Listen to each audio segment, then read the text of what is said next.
Sesi mengaji, belajar Islam lebih dekat. Bismillahirrahmanirrahim. Assalamualaikum warahmatullahi wabarakatuh. Innal hamdalillah nahmaduhu wa nasta'inuhu wa nastaghfiruh wa na'udzu billahi min syururi anfusina wa min sayyiati a'malina. Man yahdihillahu fala mudhillalah wa man yudlil fala hadiyalah. Asyhadu an la ilaha illallah wahdahu la syarikalah wa asyhadu anna Muhammadan abduhu wa rasuluh, amma ba'd. Alhamdulillah, puji dan syukur kita panjatkan kepada Allah tabaraka wa taala yang sampai saat ini Allah masih memberikan kita karunia, kenikmatan dan hidayah. Dan alhamdulillah, ya syukran. Dan alhamdulillah pada malam hari ini kita dimudahkan oleh Allah Subhanahu wa taala untuk bisa datang ke tempat ini dalam kondisi hujan. Tapi kita alhamdulillah masih Allah mudahkan, masih Allah berikan kekuatan kepada kita sehingga kita bisa datang ke tempat ini. Semoga kesulitan kita menuju ke majelis ilmu nanti di akhirat menjadikan kita dimudahkan oleh Allah Subhanahu wa taala menuju surganya. Amin insyaallah. Insyaallah kita akan lanjutkan pembahasan kita. Kemarin terakhir baru berapa poin kemarin? 13 ya. 13 ya. Baru 13 poin. Masih ada sekitar 9 poin lagi untuk menyelesaikan pembahasan ini. Di sini yang ke-14 ya.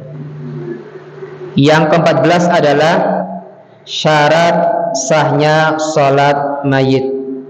Ya. Syarat sahnya salat mayit. Ya. Kata beliau di sini, dalam salat mayit disyaratkan sebagaimana persyaratan dalam salat biasa. Ya. Dalam salat mayit disyaratkan sebagaimana persyaratan dalam salat biasa. Yaitu maksudnya adalah harus bersuci dari hadas. Ya. Harus bersuci dari hadas. Sebagaimana kita salat, maka harus bersih dari hadas dan juga bersih dari najis. Sebagaimana kita salat, ketika kita mau salat, kita harus bersuci dari hadas, baik itu hadas kecil ataupun hadas besar, dan bersih dari najis. Najis yang menempel pada badan kita, najis yang menempel pada baju kita, atau najis di tempat sholat kita, maka itu semuanya harus bersih, tidak ada najis. Kalau salah satunya ada, maka sholatnya tidak sah. Paham gak maksudnya ya? Insyaallah. Kemudian setelah suci atau bersuci dari hadas dan juga najis, yaitu menutup aurat, ya, menutup aurat serta menghadap ke kiblat, ya, sebagaimana salat biasa, ya, bersuci, menutup aurat, kemudian menghadap kiblat, ya. Di awal-awal Allah Subhanahu wa taala wajibkan salat, kaum muslimin itu kiblatnya ke arah mana? Ke arah timur, ya, ke Baitul Maqdis, ya. Kemudian Nabi Shallallahu Alaihi Wasallam selalu mukanya itu selalu menghadap ke atas, ya. Karena mungkin merasa Rasulullah kalau kiblatnya ke Baitul Maqdis, ya, kurang seret, ya. Dan Nabi SAW tidak mendahului perintah Allah Subhanahu Wa Taala, ya. Dan Allah mengetahui apa yang diinginkan oleh Rasulullah SAW, sehingga Allah mengganti kiblatnya dari Baitul Maqdis arah timur menjadi ke arah barat, ke Mekah, ya.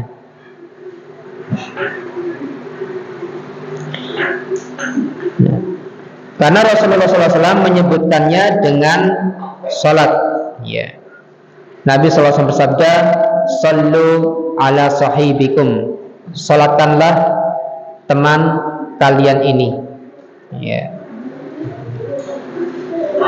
Kalau dia seorang kafir, maka kaum muslimin tidak mensolatkannya, ya. Ini sudah dalam artian lakum dinukum waliyadin, ya. Jadi kalau ada orang muslim mensolatkan jenazah orang kafir, nah ini keislamannya perlu dipertanyakan ini, karena nggak boleh, ya. Nah, dengan demikian maka ditetapkan atasnya persyaratan sebagaimana persyaratan dalam sholat biasa. Jadi ini berkaitan dengan orang yang mau mensolatkan mayit, ya. Apa tadi Pak syarat sahnya? Bersuci dari hadas dan najis, menutup aurat, dan menghadap ke kiblat. Dan dalam salat mayit itu berbeda dengan salat biasa, ya. Tidak ada ruku, tidak ada sujud dalam salat mayit. Kemudian yang ke-15, hal-hal yang diwajibkan dalam salat mayit. Apa sih hal-hal yang diwajibkan dalam salat mayit? Hal-hal yang wajib dilakukan dalam salat mayit adalah berdiri bagi orang yang mampu, ya. Berdiri bagi orang yang mampu, lalu berniat, ya. Berdiri bagi orang yang mampu ketika dia mau mensolatkan mayit, berdiri bagi orang yang mampu. Tapi bagi orang tidak mampu ketika dia mensolatkan mayit dengan berdiri, maka dengan apa? Dengan duduk, ya. Sebagaimana salat biasa tidak bisa berdiri, maka duduk, ya.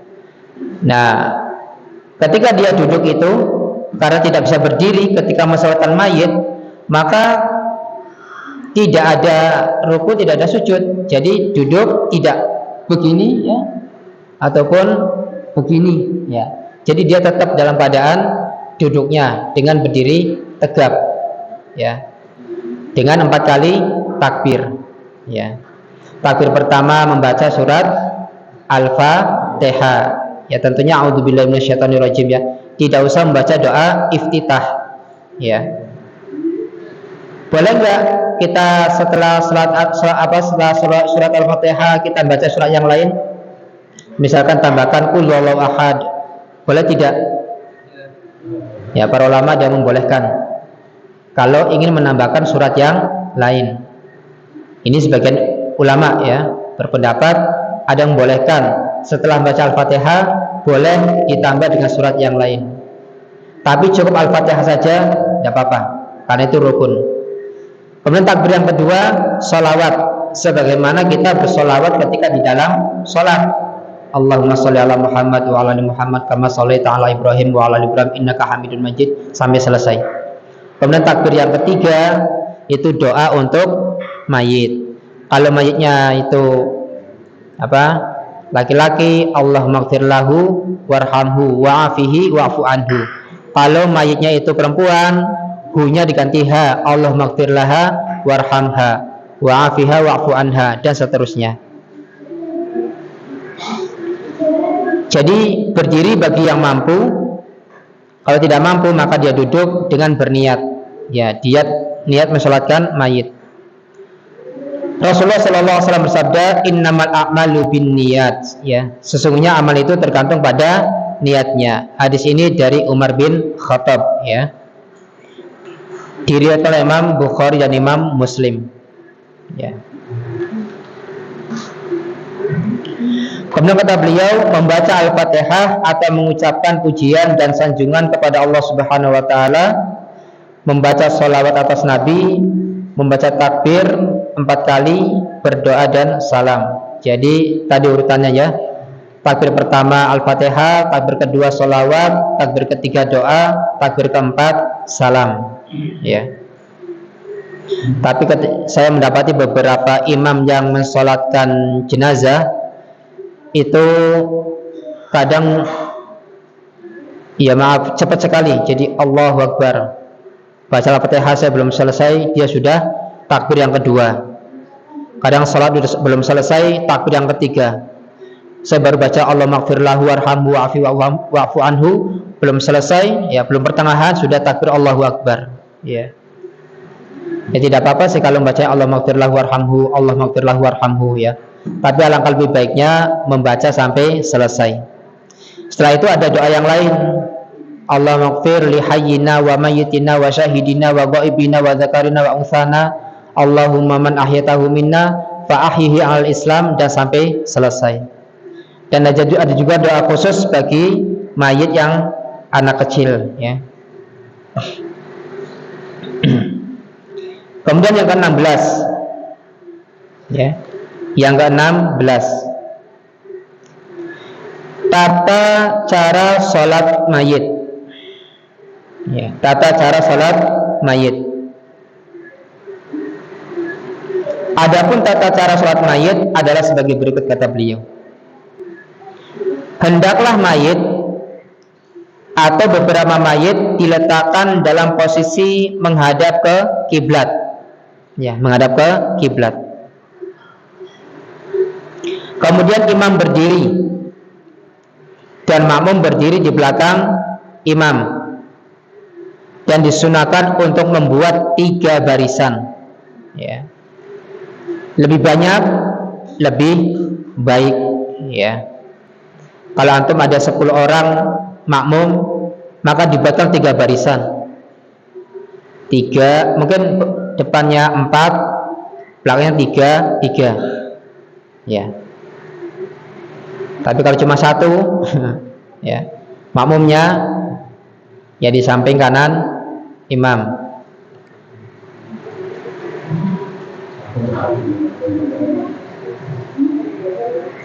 Rasulullah Shallallahu Alaihi Wasallam bersabda dalam hadis yang diriwayatkan oleh Imam Tirmidzi, kata beliau di sini hasan, man shalla alaihi thalathatu sufufin faqad aujabat, barang siapa yang disolatkan oleh 3 shaf, niscaya hal itu mewajibkan mayit masuk ke dalam surga.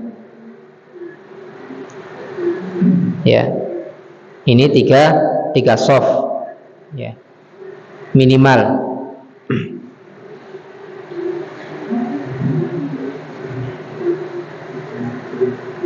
Kemudian kata beliau di sini melanjutkan, selanjutnya mengangkat kedua tangannya sambil berniat menunaikan sholat mayit, ataupun beberapa mayit jika mayitnya banyak. Karena ada kondisi-kondisi tertentu mati massal ya. Bukan cuma sunat massal ya, mati massal. Di mana dalam suatu kondisi misalkan tsunami lah gitu. Tsunami. Lihat bagaimana ratusan orang meninggal dunia. Dan kadang kita tidak tahu mana yang muslim, mana yang kafir ya. Maka secara zahir saja dia itu muslim lah ya, maka disolatkan ya,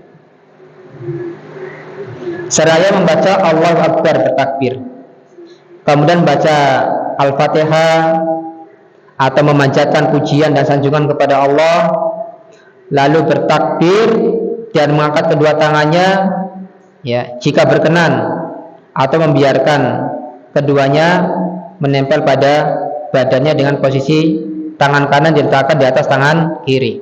Jadi dalam ada beberapa pendapat ya. Ketika mensolatkan mayit, ada yang berpendapat boleh untuk tidak mengangkat tangan ketika takbir. Jadi cuma gini tok, Allahu Akbar. Nah, tidak mengangkat tangan.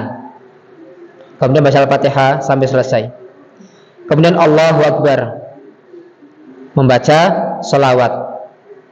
Kemudian Allahu Akbar, membaca doa. Kemudian Allahu Akbar, salam. Atau dia hanya begini, menempelkan pada badannya, tidak mengangkat tangan, ya. Kemudian dia membaca takbir Allahu Akbar, baca Al-Fatihah, takbir kedua Allahu Akbar, baca sholawat, kemudian Allahu Akbar takbir ketiga, baca doa, takbir keempat, kemudian salam, ya. Ini ada beberapa pendapat dari ulama.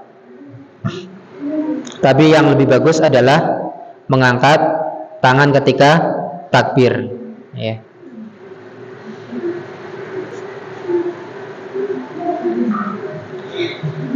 Nah, setelah itu membaca sholawat atas Nabi Sallallahu Alaihi Wasallam, sebagaimana sholawat atas Nabi Ibrahim Alaihissalam. Karena dalam sholawat itu ada sholawat untuk Nabi dan juga sholawat untuk Nabi Ibrahim, ya. Lalu bertakbir, ya. Kemudian mendoakan mayit, kemudian salam, atau langsung mengucapkan salam satu kali.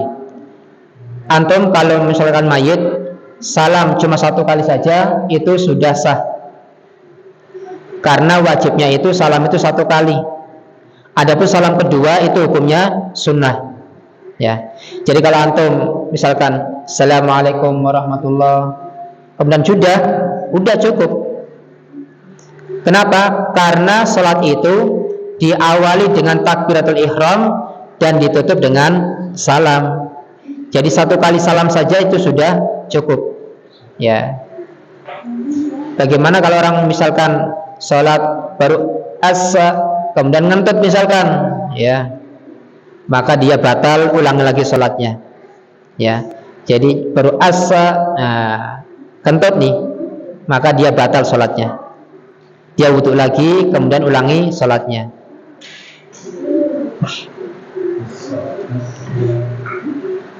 Karena bisa jadi antum rakaat terakhir itu nahan kentut kan, bisa jadi, ya. Tiba-tiba rakaat terakhir lagi tahiyat tidak tertahan, ya kan, tidak tertahan. Nah, ini berdasarkan keterangan di dalam sebuah riwayat bahwa ketentuan dalam salat mayit hendaklah imam bertakbir, membaca Al-Fatihah setelah takbir pertama dengan suara pelan yang cukup didengar oleh dirinya, lalu membaca sholawat atas Nabi dan mengkhususkan doa bagi mayit di dalam takbir, serta tidak perlu membaca bacaan apapun saat bertakbir, ya. Lalu mengucapkan salam dengan suara yang pelan yang cukup didengar oleh dirinya. Ini kata beliau, ya. Jadi baca Al-Fatihah cukup didengarkan oleh dirinya, baca sholawat cukup didengarkan oleh dirinya, dan doa cukup didengarkan oleh dirinya, ya. Kemudian takbir keempat salam, ya. Ya, sebagaimana kita sholat jenazah yang biasa kita lakukan. Nah, di sini yang ke-17, makmum yang tertinggal dalam sholat mayit. Nah, bagaimana? Misalkan antum nih, imam sudah takbir 2 kali, lah antum baru datang, ya kan? Antum baru datang, apa yang dilakukan? Iya. Coba kita baca dulu di sini, ya. Makmum yang tertinggal dalam sholat mayit.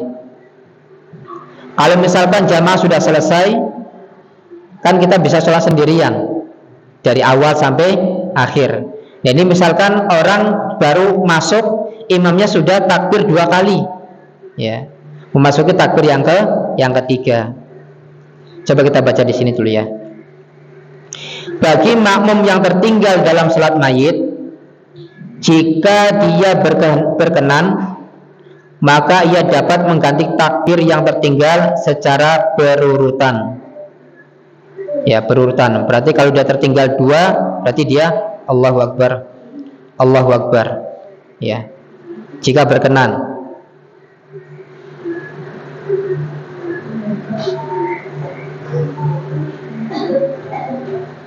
Dan jika ia berkenan, maka ia dibolehkan meninggalkannya lalu salam bersama imam. Berarti ketika imam itu takbir, misalnya takbir yang kedua, dia baru masuk, maka dia bertakbir, ikutin takbir imam yang kedua. Berarti dia membaca apa? Membaca surat apa? Al-Fatihah, sholawat. Kalau saya berurutan ya, sholawat. Berarti kalau nggak baca Al-Fatihah, sholatnya nggak sah.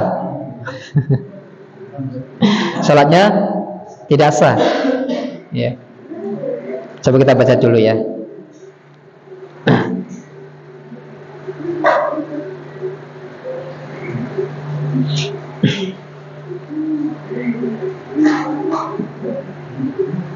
Kita ulang lagi nih. Bagi makmum yang tertinggal dalam sholat mayit, jika dia berkenan, maka dia dapat mengganti takbir yang tertinggal secara berurutan. Tertinggal takbir 2 kali, maka dia bertakbir sendiri berurutan. Allahu Akbar, Allahu Akbar. Dan jika dia berkenan, maka dia boleh meninggalkannya. Berarti tidak takbir, ya. Lalu salam bersama imam. Pokoknya ngikutin imam, ya, sampai salam. Kalau imamnya itu takbir, misalkan 3 kali, takbir yang ketiga, berarti dia takbir. Ya, jadi ada 2, boleh mengganti takbir dengan berurutan atau meninggalkan takbir yang berurutan, kemudian dia langsung ikut takbir yang ketiga bersama imam. Berarti dalam kondisi seperti ini, ketika imam itu di takbir yang ketiga membaca doa untuk si mayit, maka dia membaca doa untuk si mayit tanpa membaca Al-Fatihah dan sholawat, ya. Sehingga salamnya itu bersama imam, ya. Ya. Berdasarkan sabda Rasulullah SAW sebagai jawaban atas pertanyaan dari istrinya yaitu Aisyah radhiyallahu anha yang bertanya tentang tertinggalnya sebagian takbir. Nah, ini jawaban Rasulullah, ya, ketika ditanya oleh Aisyah tentang orang yang tertinggal dari sebagian takbir. Di sini dikarenakan dia tidak mendengarnya, tidak mendengar takbir sang imam. Maka Rasulullah mengatakan, "Ma sami'ti fakabbiri, wa ma fataki fala qada'a 'alaiki." Pada takbir yang kamu dengar, maka bertakbirlah kamu, ya. Sedang pada takbir yang terlewatkan olehmu karena tidak mendengarnya, mungkin imamnya itu takbir kecil sehingga makmum yang belakang tidak terdengar. Terdengarnya ketika takbir kedua atau ketiga, ya. Seperti itulah kejadiannya. Nah, kata Rasulullah, pada takbir yang kamu dengar maka bertakbirlah. Jadi ketika imam itu mengucapkan Allahu Akbar, mendengar nih kita takbir Allahu Akbar, ya. Sedang pada takbir yang terlewatkan olehmu karena tidak mendengarnya, maka kamu tidak berkewajiban menggantinya. Ini kata Rasulullah. Berarti dia ketika imam itu takbir yang ketiga atau yang kedua, ya, berarti dia tertinggal misalkan takbir yang pertama, terdengarnya takbir kedua atau ketiga, maka tidak usah menggantinya. Berarti tidak usah takbir berurutan, ya. Maka dia takbir bersama imam.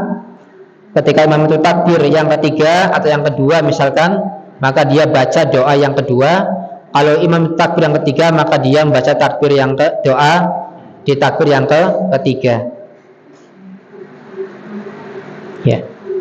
Di sini kata beliau, penulis kitab Al-Mughni menjadikan hadis ini sebagai hujah, kitab Al-Mughni. Al-Mughni itu kalau nggak salah kitabnya Imam Ibnu Qudamah, ya.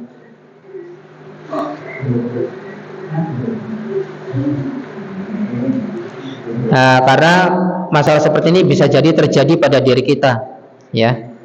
Sehingga kita ketika tertinggal dari takbir kita tidak usah, kita kan kadang bingung ya gimana. Kemudian yang ke-18 yang ke-18, semoga sampai selesai ya.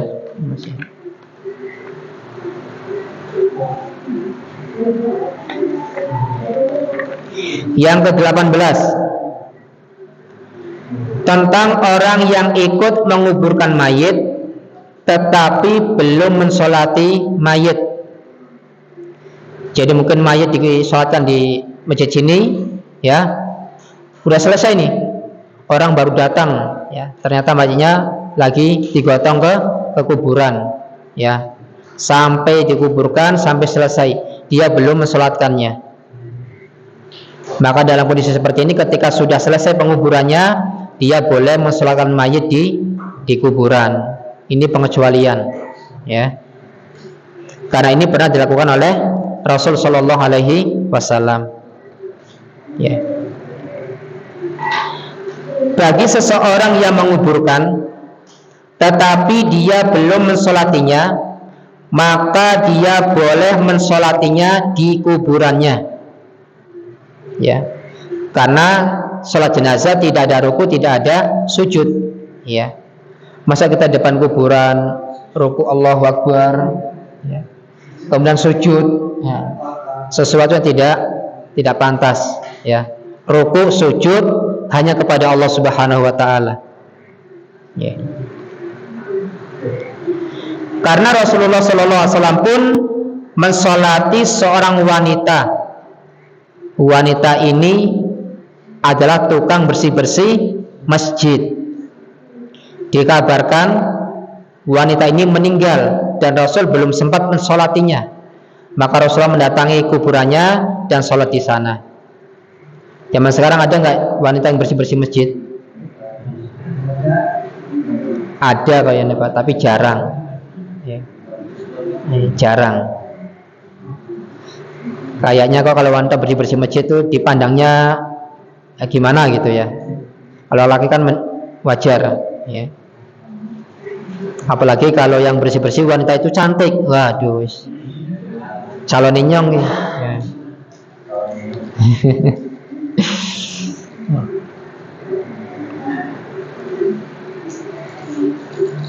Ya.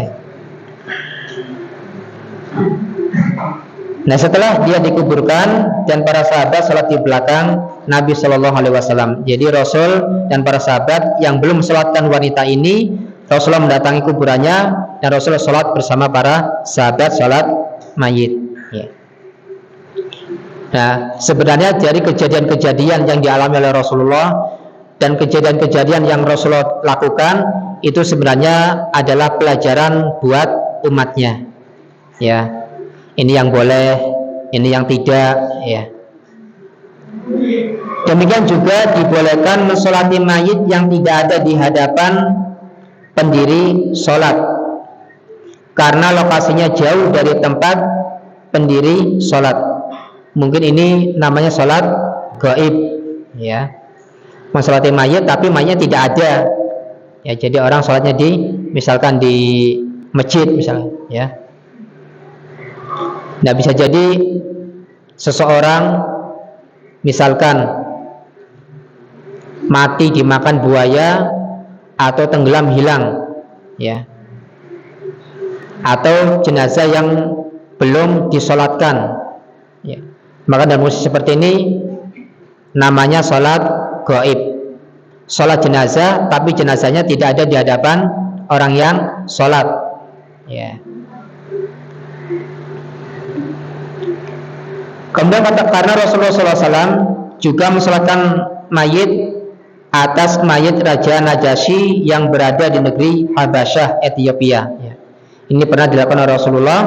Rasulullah sholat untuk mensolati Raja Habasyah, Raja Najasyi, yang ketika itu Raja Najasyi meninggal dan dikuburkan di sana.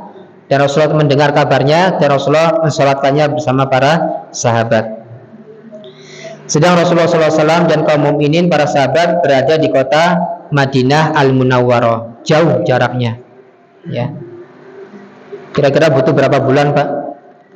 Dari Madinah ke Habasyah. Ya berhari-hari. Lalu bagaimana perjuangan para sahabat ketika hijrah dari Mekah ke negeri Habasyah? Dan itu bukan hanya satu kali hijrah, 2 kali. Ya, bersama laki-laki, bersama wanita, ya. Tidak ada mobil, tidak ada pesawat. Apa zaman dulu ketika mau hijrah beli tiket pesawat dulu? Nggak ada, zaman Rasul pesawat.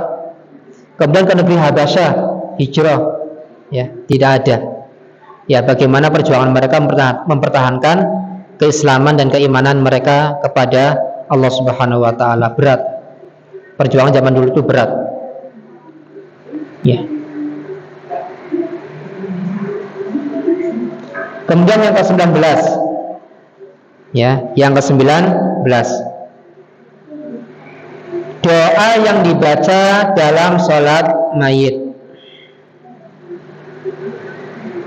Doa yang dibaca dalam sholat mayit adalah, di sini beliau menyebutkan, ya, Allahumma inna fulanan ibna fulanin fi dhimmatika wa hablu jiwarika faqihi min fitnatil qabri wa adzabin nari wa anta ahlul wafai wal haqqi Allahumma ighfir lahu warhamhu fa innaka antal ghafurur rahim Allahumma ighfir li hayyina wa mayyitina wa sagirina wa kabirina wa dzakarina wa unsana wa hadirina wa ghaibina Allahumma man ahyaitahu minna fa ahyihi 'alal islam wa man tawaffaitahu minna fatawaffahu 'alal iman Allahumma la tahrimna ajrahu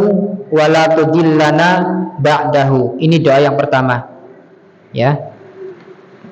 Ya Allah, sesungguhnya fulan bin fulan, ya, disebutkan namanya, berada dalam tanggunganmu, tanggungan Allah Subhanahu wa taala, serta tali perlindunganmu. Maka peliharalah dia dari fitnah kubur. Fitnah di sini maksudnya siksaan. Ya. Jadi fitnah itu jangan diartikan dengan sesuatu definisi yang pendek. Ya, terkadang di dalam hadis Al-Qur'an fitnah, ya, seperti al-fitnatu asyaddu minal qatl misalkan. Ya. Fitnah itu lebih kejam daripada pembunuhan. Nah, fitnah di sini maksudnya kesyirikan. Kesyirikan. Bukan fitnah ya, bukan. Nah, fitnah di sini maksudnya azab kubur dan siksaan neraka. Dan Engkau Maha Penjamin lagi Maha Benar.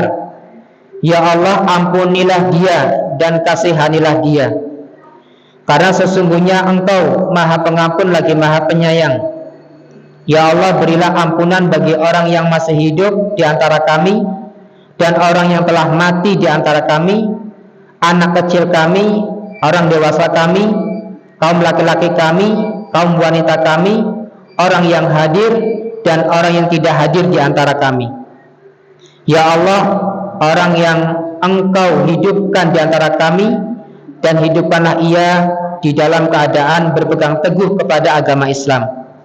Dan orang yang Engkau matikan di antara kami, matikanlah ia dalam keadaan beriman.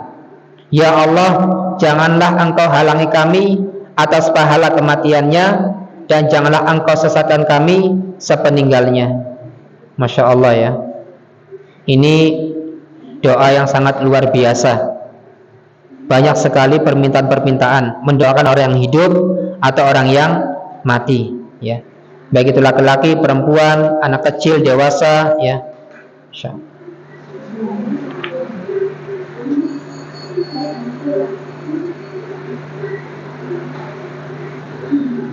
Kemudian di sini, sudah bel ya? Ya, satu lagi, habis itu kita adzan sholatnya. Saya bacakan doa yang satu lagi. Sedangkan jika mayitnya anak-anak, maka doanya ialah sebagai berikut. Ya, jadi ada doa untuk anak-anak, ya. Allahumma ja'alhu liwalidayhi salafan wa dukhran wa furqan wa thaqqil bihi mawazinahum wa a'dim bihi ujurahum wa la tahrimna wa iyyahum ajrahu wa la taftinna wa iyyahum ba'dahu. Allahumma alhiqhu bisalihi salafil mu'minina fi kafalati Ibrahima wa abdilhu daran khairan min darihi wa ahlan khairan min ahlihi wa afihi min fitnatil qabri wa min adzabi jahannam. Ya Allah, jadikanlah dia bagi kedua orang tuanya sebagai persembahan, simpanan serta penghaturan amal soleh. Beratkanlah timbangan amal kebaikan mereka karenanya, serta perbanyaklah pahala mereka karenanya. Janganlah engkau halangi kami dan orang tuanya atas pahala kematiannya, dan janganlah menjadi fitnah bagi kami serta orang tuanya sepeninggalnya. Ya Allah, pertemukanlah dia dengan orang-orang mukmin yang soleh yang telah wafat lebih dahulu, yang berada di dalam jaminan pengasuhan Nabi Ibrahim, dan berilah dia rumah yang lebih baik daripada rumahnya di dunia, serta keluarga yang lebih baik daripada keluarganya di dunia. Peliharalah dari fitnah kubur dan siksa neraka Jahannam. Ya. Ini beberapa doa, ya, yang dibaca dalam salat mayit. Ya. Jadi ada beberapa doa untuk mendoakan si mayit, ya, lebih dari satu doa. Dan untuk anak yang meninggal ada doa tambahannya, doa khusus. Ya. Demikian, insyaallah kita lanjutkan poin yang ke-20 sampai 22 insyaallah setelah salat Isya. Subhanakallahumma bihamdika asyhadu an la ilaha illa anta astaghfiruka wa atubu ilaik. Wassalamualaikum warahmatullahi wabarakatuh. Bismillah. Assalamualaikum warahmatullahi wabarakatuh. Alhamdulillahirabbil alamin wassalatu wassalamu ala Rasulillah wa ala alihi wa sahbihi ajmain. Amma ba'd. Kaum muslimin wal muslimat yang dimuliakan Allah Subhanahu wa taala, mari kita senantiasa untuk selalu mendoakan saudara-saudara kita yang lebih dahulu dipanggil oleh Allah Subhanahu wa taala. Semoga mereka diberikan kenikmatan kubur, diluaskan kuburnya, dan diberikan tempat yang indah di sisi Allah Subhanahu wa taala, yaitu surga. Diteguhkan di dalam menjawab pertanyaan malaikat munkar dan nakir, dimudahkan dalam melewati as-sirat, dan dimudahkan ketika ada padang mahsyar. Dan semoga kita juga mudah-mudahan dimudahkan oleh Allah Subhanahu wa taala dalam urusan dunia dan akhirat kita. Kita lanjutkan sedikit, ya, karena ini poin yang ke-22 ini agak panjang, ya. Yang ke-20 di sini mengantarkan mayit dan keutamaannya.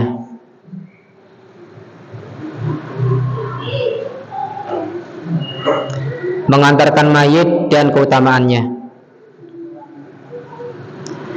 Di antara perbuatan sunnah yang berkaitan dengan mayit adalah mengantarkannya ke kuburannya. Dan ini ada beberapa sunnah yang banyak orang belum mengetahui. Nabi SAW memerintahkan kepada kita, kalau kita masuk ke pemakaman, maka sendal atau sepatu kita dilepas, ya, sunnahnya kita melepaskan sendal atau sepatu ketika mau masuk ke pemakaman atau ke kuburan, ya.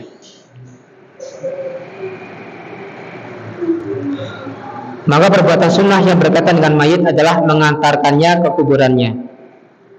Karena hakul muslim alal muslim situn, ya. Hak seorang muslim atas muslim yang lainnya itu ada 6. Idza mata fattabi'hu. Ya, salah satunya, apabila dia meninggal dunia, iringilah jenazahnya, dikuburkan, ya.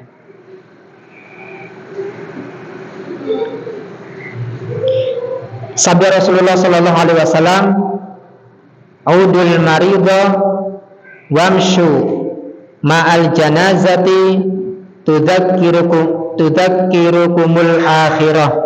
Ya. Jenguklah orang yang sakit dan antarkanlah jenazah. Jika sakit dijenguk, jika meninggal antarkan jenazahnya. Niscaya hal itu akan mengingatkan kamu kepada akhirat. Ya. Karena orang-orang yang mengantarkan jenazah, dia akan ingat tentang akhirat. Tapi sayangnya penggali-penggali kubur, orang yang mengantarkan jenazah ke kuburan, mereka tidak bisa mengambil pelajaran. Tidak ingat akhirat, tidak ingat bahwasanya dia juga akan seperti itu. Ya, masih ninggalin sholat, masih ninggalin puasa, masih suka berbuat dosa, ya macam-macam. Hadis ini diriwayatkan oleh Imam Muslim dan Imam Ahmad. Kemudian dalam pelaksanaannya dianjurkan supaya mempercepat langkah. Nah, jadi kalau kita sedang mengantarkan mayit ke kuburan, dipercepat langkahnya, tapi bukan berlari, tidak sampai berlari, percepat langkahnya, ya. Jangan lambat kayak orang ngukur tanah, ya kan? Ya, kakinya dipercepat, ya. Berdasarkan sabda Rasulullah sallallahu alaihi wasallam yang diriwayatkan oleh Imam Bukhari, asri'u fa in taku salihatan fa khairun tuqaddimunaha ilaihi wa in taku siwa dzalika fa syarrun tad'unahu an riqabikum. Bersegeralah kamu dalam mengantarkan jenazah, karena jika ia termasuk jenazah yang soleh, maka itu adalah kebaikan yang mana kamu mengantarkan jenazah itu kepadanya. Namun jika sebaliknya, berarti kejelekan yang telah kamu turunkan dari pundakmu. Ya. Hadis ini diriwayatkan oleh Imam Al-Bukhari, ya. Jadi bersegera kita ketika ada orang yang meninggal, diurus jenazahnya, ya. Jangan berlama-lama.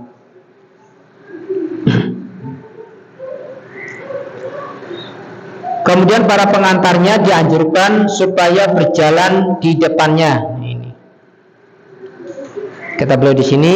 Kemudian para pengantarnya dianjurkan supaya berjalan di depannya, karena Rasulullah SAW bersabda, "Kana Nabi sallallahu alaihi wasallam wa Abu Bakr wa Umaru yamshuna amamal janazati." Nabi SAW, Abu Bakar serta Umar berjalan di depan jenazah ketika mengantarkannya. Kalau sekarang pengantar jenazah di depan apa di belakang? Belakang, ya.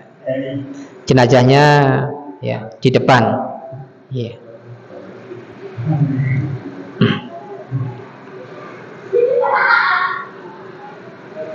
Adapun keutamaan mengantarkan jenazah ini telah dijelaskan oleh Nabi Shallallahu Alaihi Wasallam, ya.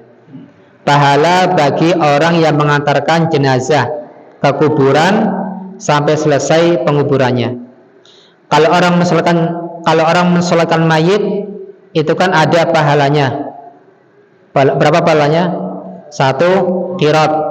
1 qirat itu diumpamakan oleh Rasulullah seperti 1 gunung Uhud. Bisa dibayangin Pak, 1 gunung Uhud. Iya.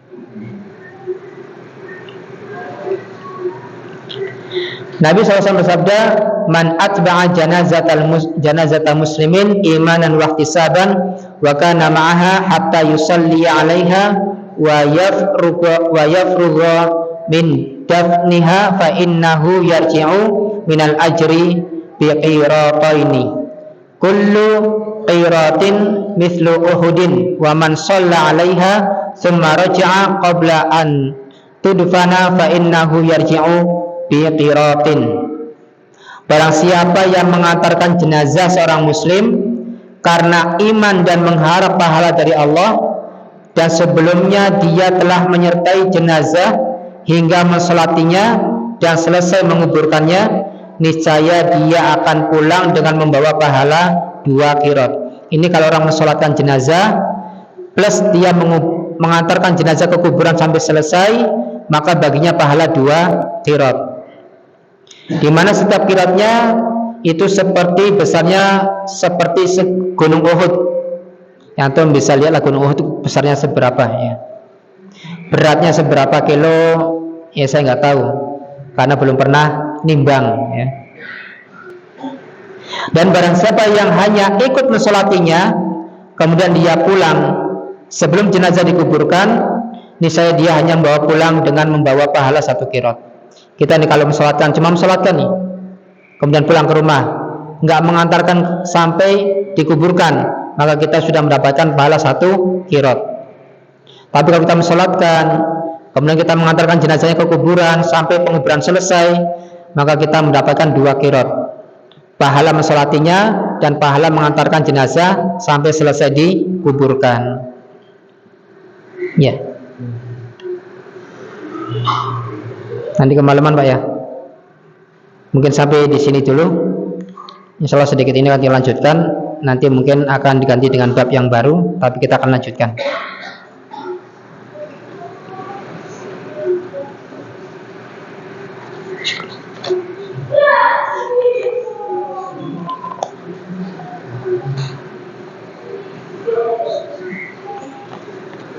Masya Allah.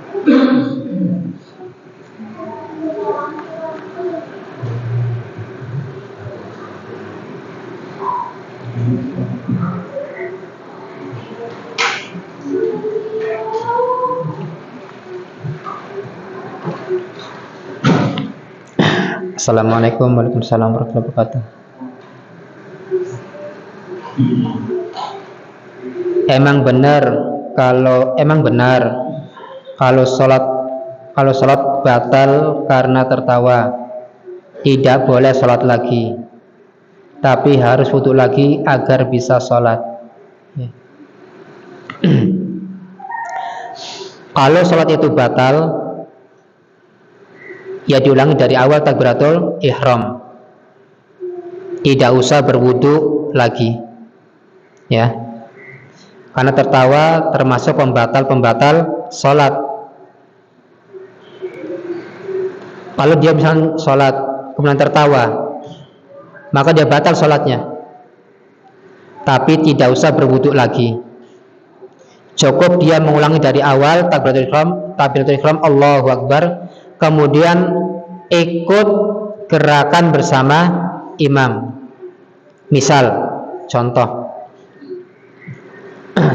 kita nih rukuk nih sama imam, tiba-tiba kita membayangkan sesuatu yang lucu atau ada kejadian di depan kita yang lucu misalkan, kemudian kita rukuk ketawa ya misalkan ya, ketawa misalkan ya. Kemudian imam berdiri i'tidal kemudian sujud. Nah, kita yang batal ya, ulangi dari awal takbir Allahu Akbar, kemudian ikut sujud bersama imam.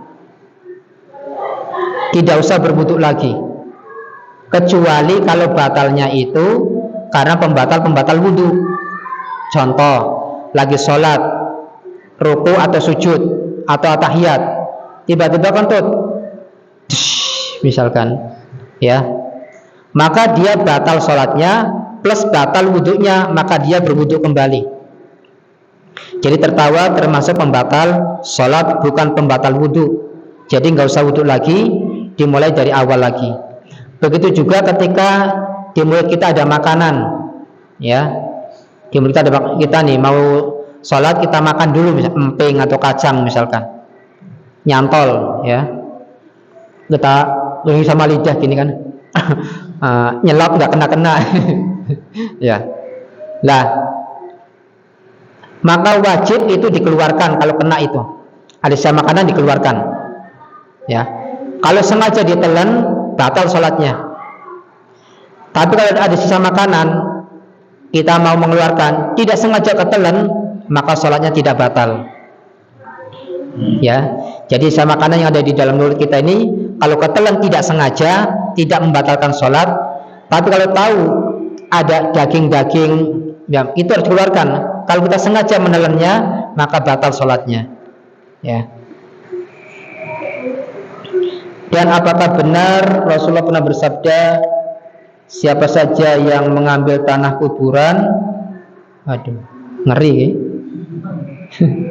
Saat mayat dikubur, kemudian dia membaca inna anzalnahu fi lailatul qadar. Wah, keren, ya. Saya baru tahu ini. Surat Al-Qadar sebanyak berapa nih? 7 kali. 7 kali. Apa nih ya? Maka tanah apa nih? 7 kali. Kalau tanah itu diletakkan di kafan atau di dalam kubur, maka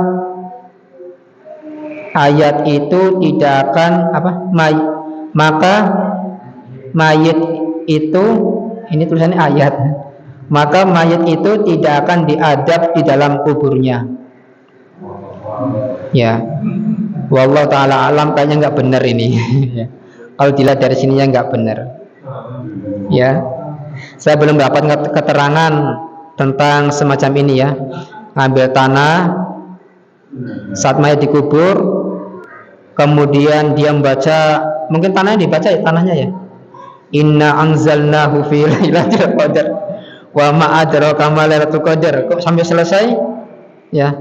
Kemudian diletakkan di kafan atau dalam kubur, plus, ya. Maka mayat itu tidak akan diadab di kuburnya. Wallahu a'lam, kayaknya ini nggak benar, amalan nggak benar. Kalaupun ini ada, mungkin saya sudah menemukan hadisnya, karena kita kan membaca dari awal, ya, waktu ada kajian tentang pengurusan jenazah itu sampai dikuburkan, tidak ada dijelaskan tentang kejadian seperti ini. Ini mungkin amalannya orang sufi, mungkin, ya. Orang sufi itu suka mengada-ngada, ya, membuat-buat amalan-amalan sendiri dan membuat-buat keutamaan sendiri, ya. Ini nggak benar, ya. Jadi tidak pernah dicontohkan oleh Nabi SAW dan juga para sahabatnya, tidak ada.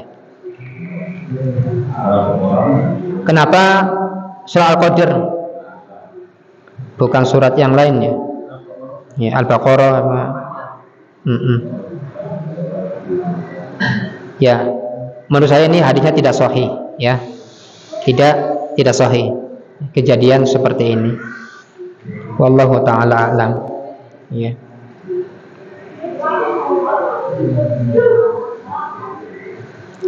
Kalau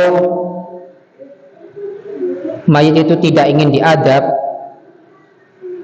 maka ada beberapa amalan yang bisa kita lakukan, ya. Jadi ada beberapa mayat yang diadab oleh Allah Subhanahu wa taala dalam kubur, ya. Yang pertama, namimah, mengadu domba. Ya, mengadu domba. Orang kalau mengadu domba nanti diadab di alam kubur. Kemudian yang kedua, orang yang tidak bisa menjaga air kencingnya, itu juga diadab di alam kubur. Karena Nabi SAW ketika melewati pemakaman di Madinah, Nabi didengarkan oleh Allah 2 orang yang sedang disiksa. Satu karena namimah, mengadu domba. Yang kedua, ya, ibaratnya kencing nggak cebok lah, ya, kencing tidak cebok atau tidak bisa menjaga air kencingnya. Dia cebok tapi dia ketika kencing berdiri sehingga air kencingnya tuh nyiprat-nyiprat, ya, tidak bisa menjaga. Agar tidak diadab dalam kubur, ya, banyak-banyak berdoa. Orang yang hidup mendoakan orang yang mati, kemudian bersedekah untuk orang yang meninggal, ya. Wallahu ta'ala alam. Ini yang bisa Anda jawab ya. Semikian, mungkin udah pada kelelahan ini. Semoga kajian ini bermanfaat untuk kita semuanya dan juga bermanfaat untuk yang menyampaikan. Sudah jam 8. Kurang lebihnya saya minta maaf. Semoga Allah Subhanahu wa taala senantiasa menambah ilmu kita yang bermanfaat, dan semoga Allah Subhanahu wa taala menjadikan kita orang-orang yang istiqomah di dalam keislaman dan keimanan sampai kita meninggal dunia. Subhanakallahumma bihamdika asyhadu an la ilaha illa anta astaghfiruka wa atubu ilaik. Allahumma inna nas'alukal huda wat tuqa wal afa wal ghina wa akhiru da'wana alhamdulillahirabbil alamin. Wassalamualaikum warahmatullahi wabarakatuh.